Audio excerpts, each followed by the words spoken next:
went to study, I studied in Thailand from the start, yeah, and then I went to New Zealand for high school. Then after New Zealand, I actually go to Australia for university.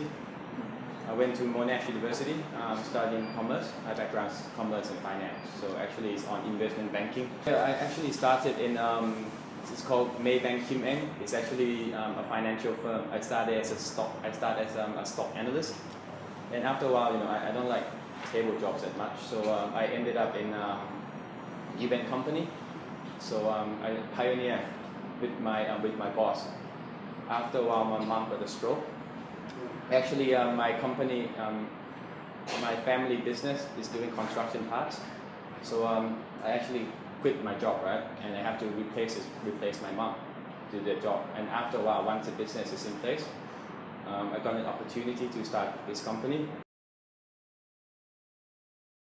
One thing I learned, right, when you work for other people is that, say, even though you work 100 or 150% or 30%, right, you somewhat get the same salary, you still get the same money that you do. And it takes time for your bosses to realize, right, they're like, this guy needs a raise, this kind of stuff. So I think it's good when you create your own company. If you do a lot, you get a lot. If you don't do, you don't get anything. So this is my mindset, really. I think in Thailand, right, it's quite hard to start a new business. You need a lot of investment. If you say if you're gonna open a factory, right, you need a lot of money, and then everyone is there already. So I think this is emerging market. Thai people start to use smartphones, start to use social media. Everyone's starting to have their own smartphone, even one or two. So I think this is a good place to start, because age doesn't matter in this field. I think technology, the younger you are, probably the better. So I think that's where it is.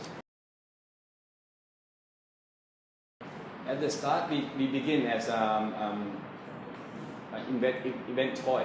Yeah. So because I have a background in event company, right? One thing I realized is that, say, even if you manage 10 events, right, everything is different. The client want this, the client want that. So might as well create a toy that actually, right, it do the same thing every event, but they will need it, they will want it, So we do the same thing for every event, and it's just a lot less complicated, and it's really good fun. What we start as you upload. Thai people love Instagram. I mean, everyone I think love taking photos, right? So for this one, you uploaded the photos. I mean, in Thailand, a lot of events going, say, if you go to shopping malls, right, there'll be an event, at least 1 or 2 events in every hall, and they'll be they're launching this product, and everything, and people go there, right? They take photos. It might go on a newspaper or magazine, and it's done, right? But we're trying to make an offline event go online. So every time they upload the photos, there's a hashtag, right? So you hashtag that event name, and the photos will actually get printed. So one thing is that we create a win-win situation kind of thing. The person who uploads the photos will get a print. It looks like this. Yeah. So we get a print within 60 seconds, right? The brand also win, because the brand will also know that actually, right, every time that person upload, their brand is actually visible online, really. We started as this first, right? And after a while, we realized that the numbers actually behind the statistics behind this are actually really important. So every time, say, I upload the photos, right? How many people like my photos? How many people comment my photos? Or roughly, how many people seen our photos? We actually recorded it. So I will know, say, in one event, that the best event that we have is 400 people attended the event, right? Around 100 people upload the photos, but the number is 3 million people have seen the event. So it's around 20. If they hold an event, right, with the same number of people, it takes them 20 years to actually get the same number to see online. So basically, it's a win-win situation, right? The brand knows the viral effect of their event. The people win because they just get a free picture. So, and we win because we get profit, right? So it's a win-win-win situation. Our main type of clients is brands, We have like popular brands such as like Louis Vuitton use us. They fly us to a lot of countries as well to do the work. For the past years, we did for around 200 or 300 brands, around 400 events last year. We expanded to Singapore already. We expanded to Malaysia. We expanded to England. Fashion brands are really good, especially cosmetics, like something involving females. They love it. Cosmetics are really good. Parties are really good as well, like all the alcohol brands love this. Fashion and cosmetics, yeah, okay. Those three are the main type of clients. But we still have like like pets food. You know, people like to take photos with their pets, right? And all like even political parties have used us before. So I think we have a lot of variations. But our main target is normally this event organizer. We started wedding organizers as well. A lot of weddings start using us. That's why we expand our product into a photo booth, wedding photo booth. Very competitive, very, very competitive. But in Thailand, it's not as competitive as other countries. We can say that we are actually the original Instagram printer. But then, say for within 4 or 5 months, yeah, we have around 2 or 3 competitors. Now we have around 10. But the thing is that what we do, right? What we do to get ahead of them is we try to actually. I think our core competency is actually we have a really good team of developers.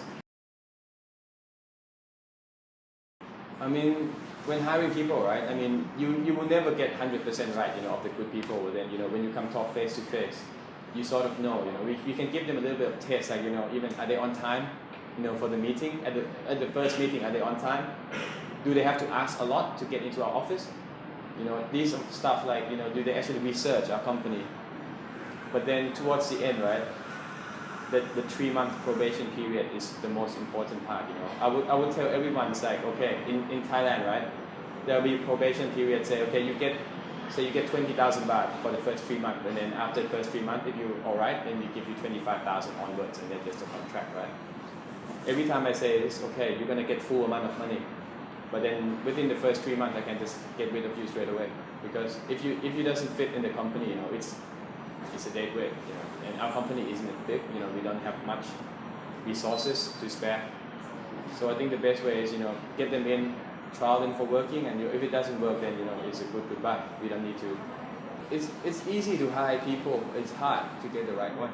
I think out of say 10 people we get, right, normally 30 or 40% will go. I think everyone wants to be an entrepreneur. I think towards the end, right, everyone wants to own something, have to do something. But I think the best thing is not to rush. You know, some people want to do something, they quit their job and they don't even know what they want to do. Right, they find some opportunities. But I think, you know, you do your own work first. Looking for opportunities, you start a little bit, and if you think there's a way, you know, then you quit your job. I mean, I've seen a lot of people actually quit their job first because I can't take office anymore, right, and I want to do something else. And lots of people fail that way because, you know, towards the end, sometimes if you jump out without any net underneath, right, you don't even know where to go, what to do. I think first they should actually think thoroughly what they want to do. Second, they have to be passionate about it, you know. In some business, I think there's a lot of business creating good money, but if you're not passionate about it, towards, like, you know, as an entrepreneur, you have to be obsessed, you know. When you meet other people, you say, okay, I'm doing this proudly, right? I'm doing this, you know. I'm telling you, I can tell everyone proudly that I'm doing this, and I'm really happy about it. If you can't do that with your own company, don't start.